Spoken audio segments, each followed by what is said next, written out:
Hello, hello, hello to you. How are you? Welcome to another Midlife Power Shift. And we are continuing our conversation from last week.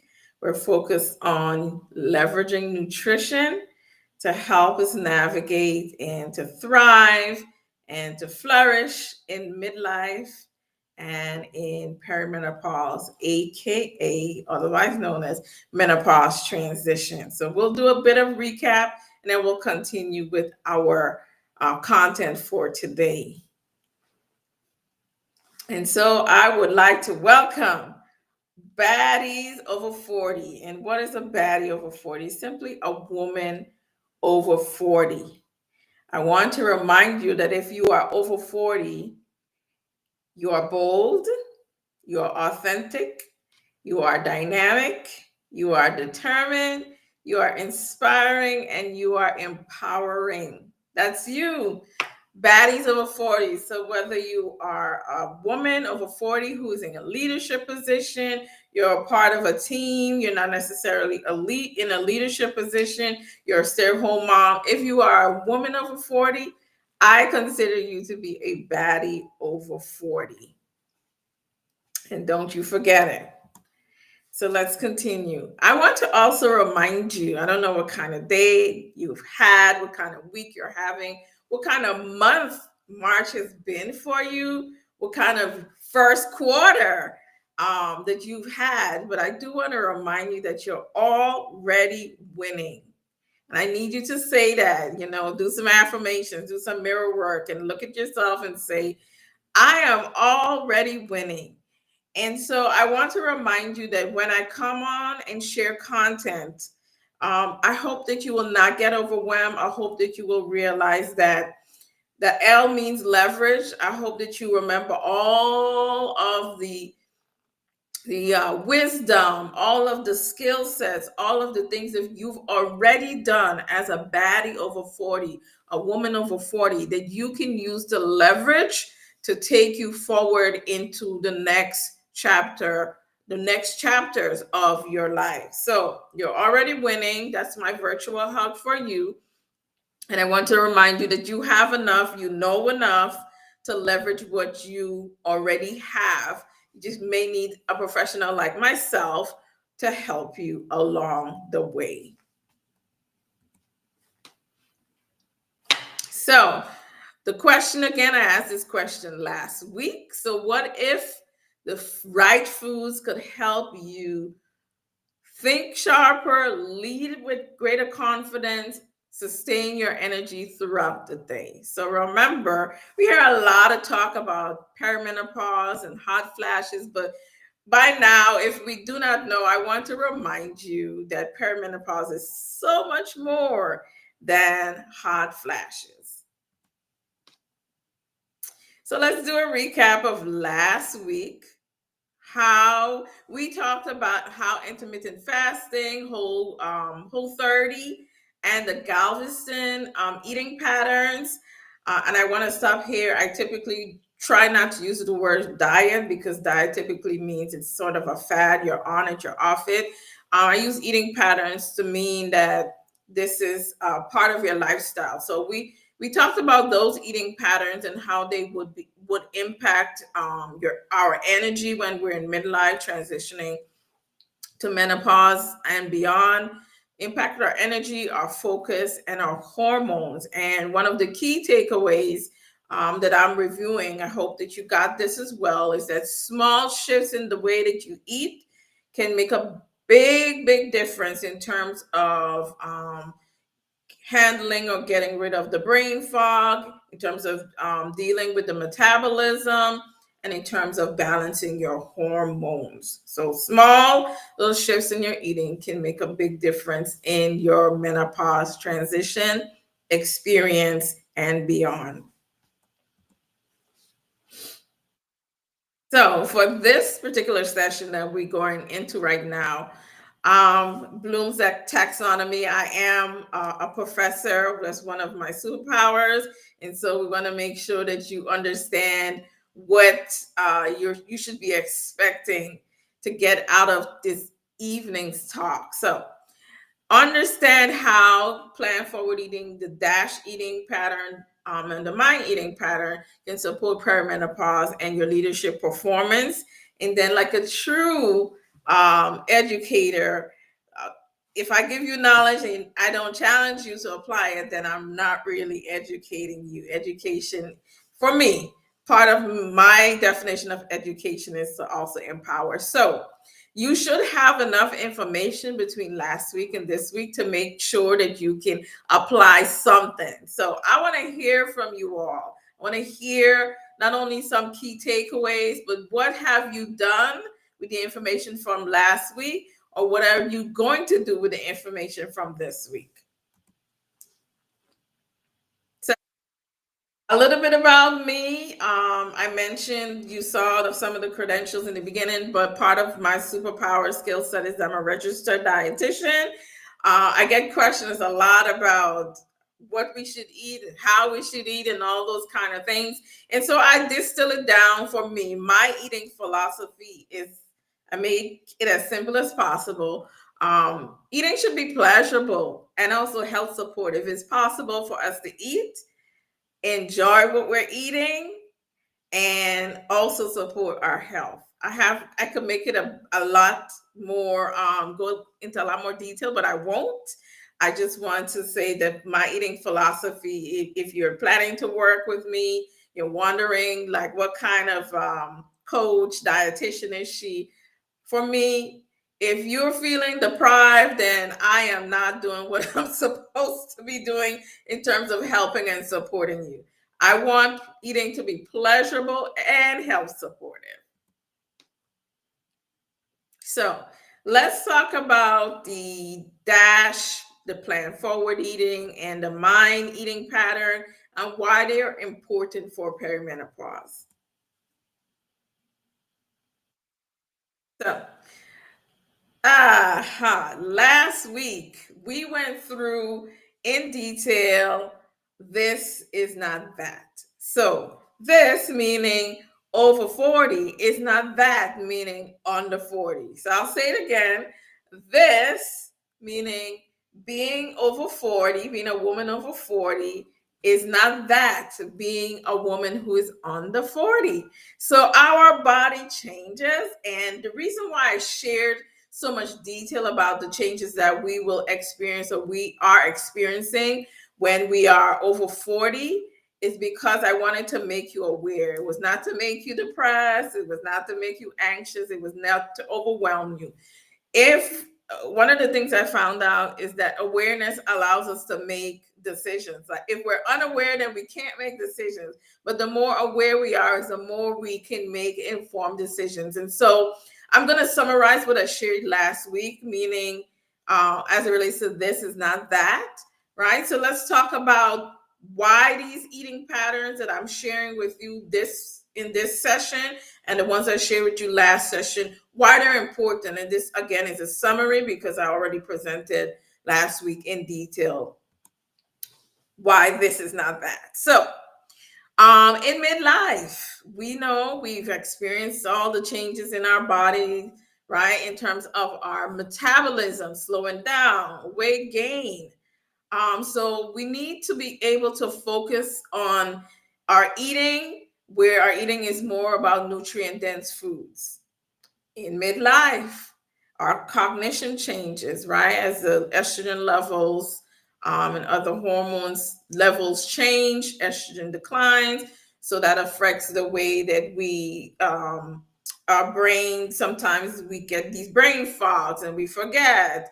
And sometimes our energy dips and sometimes we have mood swings.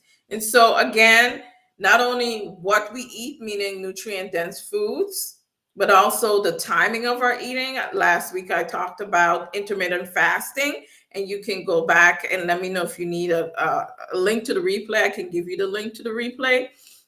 But now, what we eat and when we eat matters in terms of addressing some of the symptoms and the things that we experience in our menopause transition that can affect the way we show up and lead, as well as show up in other areas of our lives. So, these eating patterns that I'm sharing with you, they're also important because heart health during midlife is important.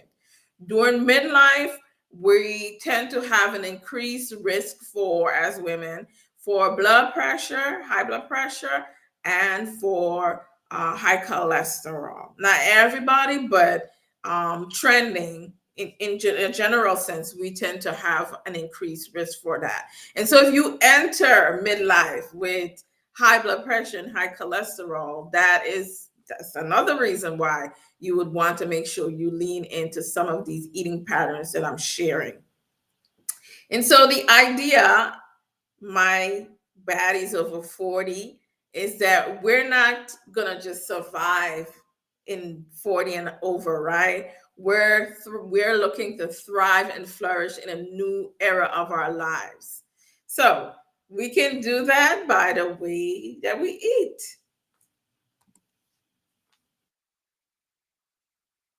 And so I'll pause here for a commercial break. Part of the journey of entering midlife and following through with the different transitions and seasons that come with midlife and after midlife is knowing our bodies. I already mentioned to you last week and a few minutes ago that this is not that.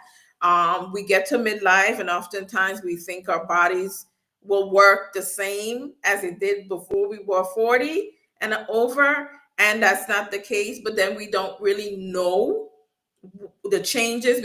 We know things are different. We may have an idea of some of the changes, but it's important for us to take the time to get to know our bodies, know ourselves again. So I created a journal, symptom tracker. So it tracks symptoms. It helps you to keep track of what you're eating, how much of it you're eating, what you're drinking, how much of it you're drinking. Keep track of your libido. Keep track of all the different parts of your menopause health and wellness. So that's the tracker. I created it. It's available on Amazon. You can scan the barcode. I'll also put in the chat a link to the tracker. So I created the tracker so that we can all be more self-aware, so that we can make the adjustments that we need to make based on the fact that our over 40 wellness journey is not that our under 40 wellness journey. So, another commercial break. I am excited to work with you, but I want to work with you the way that you need me to work with you. So, I need you to tell me in the chat, or you can message me, what are some of the ways that I can support and help you in your menopause transition, otherwise known as perimenopause and beyond. So let's get into our first power shift with these eating patterns. Now we are talking about plan forward eating. So I said plan forward. So what I do not mean is, I do not mean vegan or even vegetarian. That's not my role. That's your decision, whether that's something you want to do or not. That's not what I'm here for. What I'm here to do, tell you, I'll put it like this. Michael Pollan says, eat food, not too much, mostly plants. And so I am here for it. I co-sign this message. That's what this section is about when I say plant forward, mostly plants. So let's get into it a little more. So plant forward eating. The focus of plant forward eating is on whole, minimally processed foods while allowing, depending on who you are and your choices, small amounts of animal products, animal food, small amounts of chicken or fish or whatever your animal protein is, small amounts of dairy, eggs, up to you, right? If you do seafood, small amounts of seafood. The priority and the focus, the star of the plate, if we would put it that way, are the plants. Very simple. So why is this great for perimenopause? Because number one, the phytoestrogens in the plants will help you to balance your hormones, helps to regulate estrogen levels. Then we have our boosting energy. So these foods are high in fiber, plant foods, so helps to regulate our blood sugars, which will help with our mood and the brain fog. And so then reducing inflammation. So plant foods rich in antioxidants, phytochemicals, helps to reduce inflammation, eases our, the joint pains we may feel, the bloating, the fatigue, helps with that. And last week I talked about an anti-inflammatory eating pattern and what that looks like. Also, plan forward eating helps to support our cognition. So again, with the brain fog, and also helps to stabilize our mood. So there are tons of benefits in terms of using a plan forward eating pattern to help support us in our midlife journey, wellness journey, or menopause transition and beyond. So I wanted to, as a true educator and clinician and coach, I didn't want to just tell you this is what it is without giving you an idea of what it would look like. So this is an example of a 1-day plan forward eating plan with cultural adaptations. So as you are looking at this, this breakfast, lunch, dinner, there's a snack. One of the things I am very, very big on, if you are of the global, we all have some sort of cultural connection to food. And I am of the opinion that that should not go out the window when it comes to the way that you eat, even if you're making adjustments for your health and well being. So, this is an example of some ways that you can adjust what you are eating in terms of plan forward eating so that it matches, for instance, the Afro-Caribbean way of eating. So whether it's Afro-Caribbean, whether it's some region on the continent, wherever you are from, whether it's Southern way of eating, U.S. Southern type eating, there is always a way to take Eurocentric, as it were, eating pattern and add and substitute your cultural foods. And so this is the point of this slide. Number one, to show you what this would look like if you were going to execute it, because you need to. Party learning objectives say apply. Number two, to make sure that you understand that you can maintain your cultural identity while doing this. So let's move on. We're talking now about the DASH eating pattern. And as I mentioned before, so it's dietary approaches to stopping hypertension, aka high blood pressure. And as I mentioned before, it may be that you entered into midlife, you entered into perimenopause, you entered into your menopause transition with high blood pressure. What do you do? And diabetes, well, we can talk about that when we get to the diabetes, not today, but another day. But you may enter your menopause transition, your midlife period, with some sort of illness or condition that could perhaps be modified, reversed by adjusting your lifestyle, leveraging your lifestyle habits. So let's talk about high blood pressure. So here we are. These are some key principles of the DASH way of eating. So the nutrients, it's typically rich in, if you're following the pattern, and you can Google it. There's lots of information out there on the DASH eating pattern, as well as you could ask AI, open AI. So potassium, magnesium, calcium, fiber, and lean protein tend to be the focus of this particular eating pattern. Also, low sodium foods, reducing your intake of salt, And because remember, we're working towards stopping high blood pressure. And so this type of eating will help with that. Again, it's very similar to the plan forward way of eating in that the foods are especially plant foods, right? Fresh produce. And then you're focused on making sure that they're minimally processed.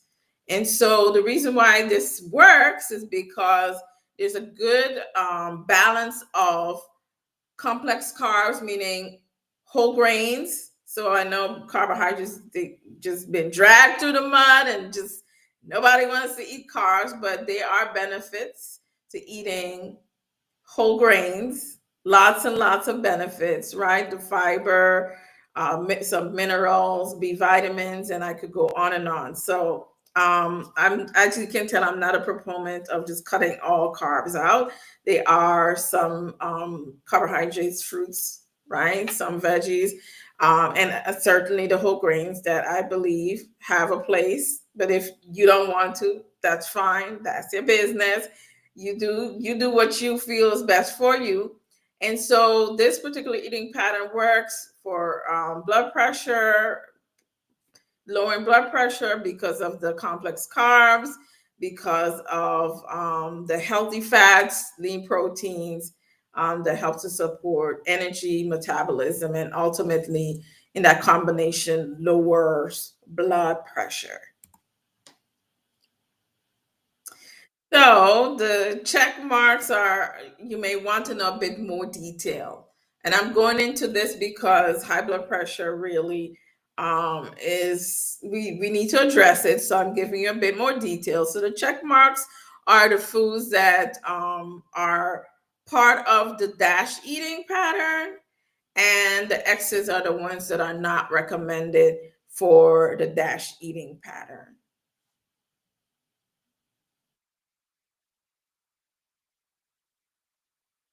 So, some of the health benefits, as I mentioned before, it lowers blood pressure if you're eating this way, especially if you have high blood pressure. It's effective for lowering your blood pressure. So again, if you're a midlife woman, a woman who is in perimenopause, who's transitioning to menopause or beyond, and blood pressure is high, then the DASH eating pattern is certainly one that you want to lean into in terms of the way that you eat. Also reduces the risk for heart disease, stroke, and kidney disease. High blood pressure will certainly contribute to stroke risk and risk for developing kidney disease.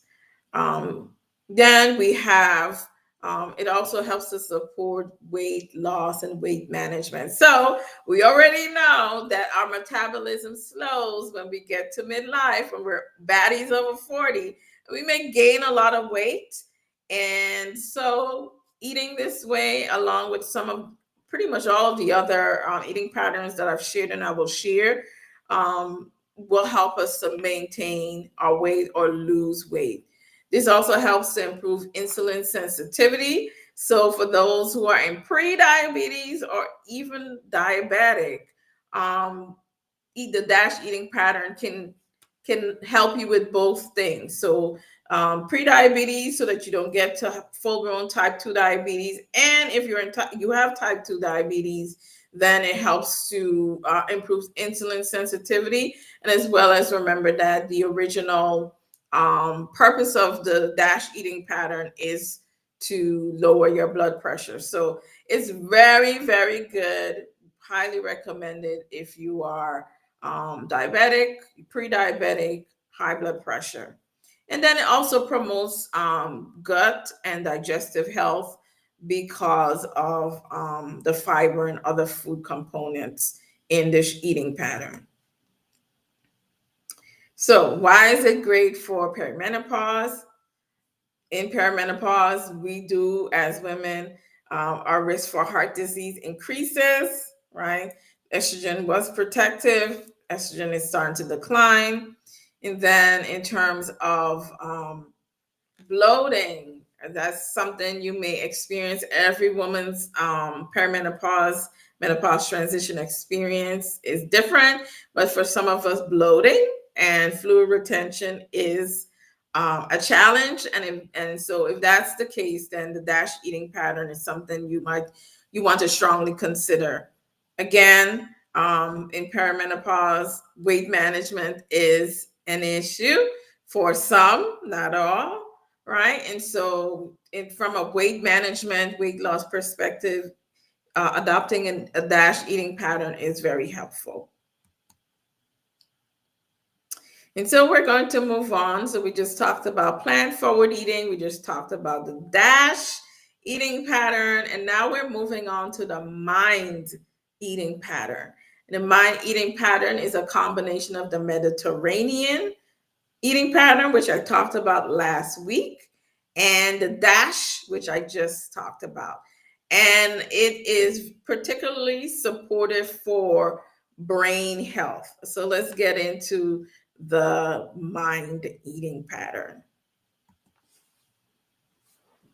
So what is it? It's a blend again of the Mediterranean and the DASH eating pattern, and it's designed to help with memory, brain clarity, right? So it helps to reduce the brain fog. It helps to give us mental clarity, stabilize our mood. And it has also been shown to protect against Alzheimer's and dementia.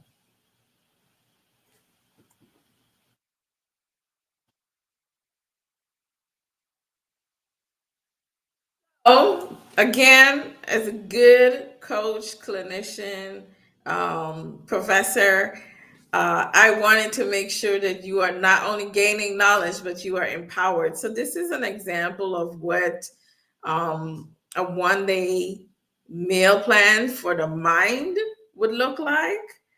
And again, you can swap out your cultural foods. A vegetable is a vegetable is a vegetable, regardless of where in the world it comes from. So, and the same is with other food groups. So, I encourage you to customize it and make it your own so that you feel as though you're honoring your culture and celebrating your culture through your eating. And so we're coming to the end. We're looking at some takeaways, and then I have some actionable steps. And then I'm going to remind you of the resource that I shared in the beginning. So we talked today about plan forward eating patterns. We talked about DASH and the mind eating patterns. So we talked about 3 eating patterns. And so, as a recap from last week, we talked about intermittent fasting, the whole food, whole 30 eating pattern, and the Galveston eating pattern. And in addition to the eating patterns I just shared, all of them are really helpful for helping you to manage, helping you to address, helping you to leverage nutrition as part of the strategies that you are going to address in terms of your menopause transition experience. So pick one. If you want to get creative, make it a combination of both. Again, this is supposed to be actionable. If you have questions, please leave them in the comment section or send me a message. And so here are some actionable steps. Number 1, choose an eating pattern that aligns with your needs and your lifestyle. So for instance, again, if you entered your midlife, your menopause transition with high blood pressure then, or type 2 diabetes, or both, then you would choose the DASH, right? If you're wanting you tend to have a lot of joint pains, inflammation, then you're wanting to choose like the anti-inflammatory. If you're wanting to do like an elimination to get rid of dyes and additives, then you're looking at the whole 30. So it depends. And you certainly can reach out to me. I can help you, consult with you to help you choose one that is best for you. Start small. Implement one power move today. Today, y'all. One power move. Track your energy, your focus, and your symptoms for a week. So, number one, you want to track even before you start so that you actually have a really good idea of what is happening, right? And then you keep tracking as you're implementing the changes to see if those strategies are effective. If they're not, then you need to make adjustments. If they are, then you continue as you're going. But you do need to track so that you're able to see patterns and see improvements or not. Adjust based on what works best for your body. That's why I gave you so many options, and I didn't come and say you have to do this, that, or the other. I gave you options because every person's experience through life wellness journey is uniquely their own, including and especially every woman's menopause transition, aka perimenopause, is different. We all will have a different combination of signs and symptoms. So you will have to make choices based on what is happening in your body, not somebody else's body. You can share resources. You can absolutely have discussions about your perimenopause, your menopause transition experience and beyond, right? Experience, but the decisions you make have to be based on what is happening with your body. So in order to know what's happening with your body, you have to track it. And I'll share the information about the resource I created.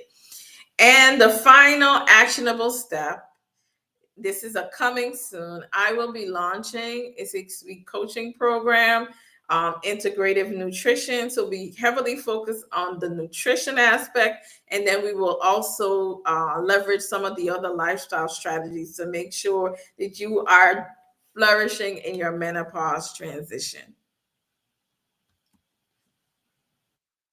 So again, this is the resource that I created for you so that you can track, see improvements in terms of your different aspects of your menopause transition, aka perimenopause health and well-being journey. So in there is a place to track what you eat, how much of it you eat, how often you eat it, how much you're moving your body, how much you're drinking, what are you drinking, your sexual wellness. There's some tracking there for sexual wellness. There's tracking there for brain fog. It's a very comprehensive resource to help you. It's a 3-month comprehensive resource to help you track and set goals, right? So it's available on Amazon. I encourage you to check it out. I will leave the link in the chat, and you're certainly welcome to scan the barcode. If you have questions about the resource, please let me know, and I'm certainly happy to answer those questions. So there we have it. We just wrapped up part 2 of our leveraging the nutrition or fueling our midlife menopause transition, aka perimenopause, and leadership with nutrition. So I'll be back again next week. We'll keep going into the health, wellness, and different aspects of nutrition and the other parts of leveraging our lifestyle. So the integrative nutrition piece. Sometimes I'll lean in more on the nutrition. At other times I'll lean in on other aspects of our health and well-being as it relates to lifestyle. Again, my name is Dr. Fiona, and I am so excited to work with you. Please reach out. Please ask questions. Please give me feedback. I'd love to connect with you. Take good care.